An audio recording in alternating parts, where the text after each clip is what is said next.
Bonjour. Dans le cadre de Tyrannus Enseignement Formation, je vous propose aujourd'hui le 6e volet de notre série sur les 7 paroles de Jésus à la croix. Et cette parole, la 6e, est une parole de triomphe. Dans Jean 19, au verset 30, il nous est dit: quand Jésus eut pris le vinaigre, il dit: tout est accompli. La parole accompli veut dire accomplir la mission pour laquelle je suis venu dans ce monde. Le but du Seigneur, c'était de racheter toute l'humanité, racheter chacun d'entre nous. Est-ce que quelqu'un, lorsqu'il naît, se prépare à mourir?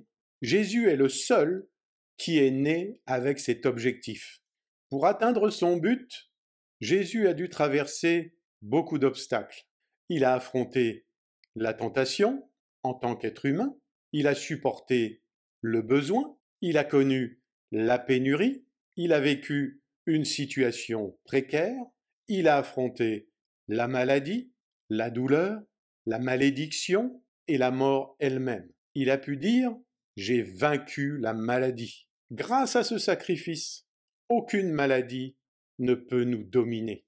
Jésus a dit: j'ai vaincu la ruine. Combien de croyants ne sont pas entrés dans le chemin de la prospérité parce qu'ils ne regardent pas à la victoire de la croix du Calvaire? Jésus a vaincu la malédiction. Combien de nos jours se sentent opprimés par l'ennemi parce qu'ils ne veulent pas comprendre que Jésus a remporté la victoire sur la malédiction? Il est écrit dans le psaume 91 au verset 10: « Aucun malheur ne t'atteindra, aucune plaie n'approchera de ta demeure. » Ces paroles sont pour chacun d'entre nous, parce que Jésus a vaincu toutes les malédictions à la croix du Calvaire. Nous n'avons plus rien à ajouter à l'œuvre de la croix.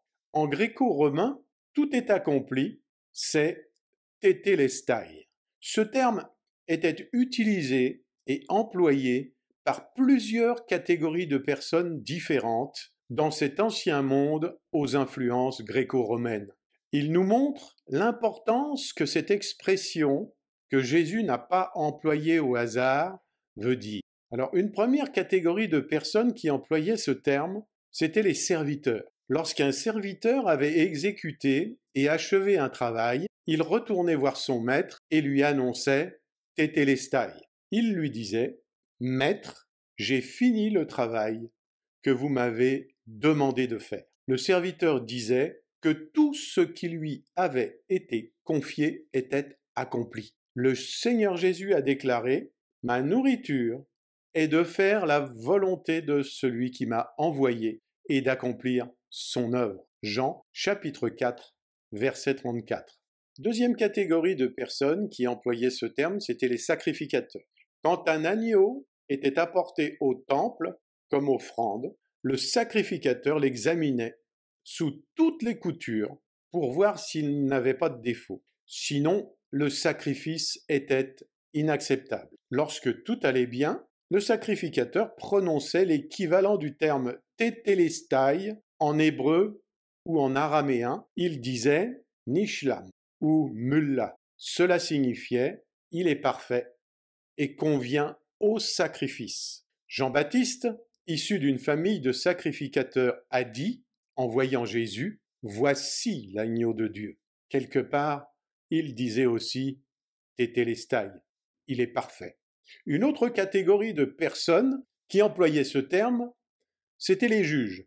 Dans un tribunal, un juge employait un terme similaire en prononçant une sentence ou en rendant une décision de justice après un jugement. Il disait tétélestai en disant justice a été rendue. Une autre catégorie de personnes qui employaient ce terme, c'étaient les marchands et les banquiers. Une fois la facture ou la dette soldée, le banquier ou le marchand donnait un document sur lequel on pouvait lire tétélestai, qui voulait dire payer dans son intégralité. Donc si vous me suivez bien, Jésus a accompli parfaitement la tâche que son Père lui avait confiée. Le sacrifice qu'il représentait était parfait, sans tache. Ayant pris sur lui tous les péchés du monde, la justice divine était rendue et la facture qui nous était demandée a été clouée sur la croix. La facture est payée. Amen. La semaine prochaine, nous verrons la 7e parole de Jésus à la croix. À bientôt.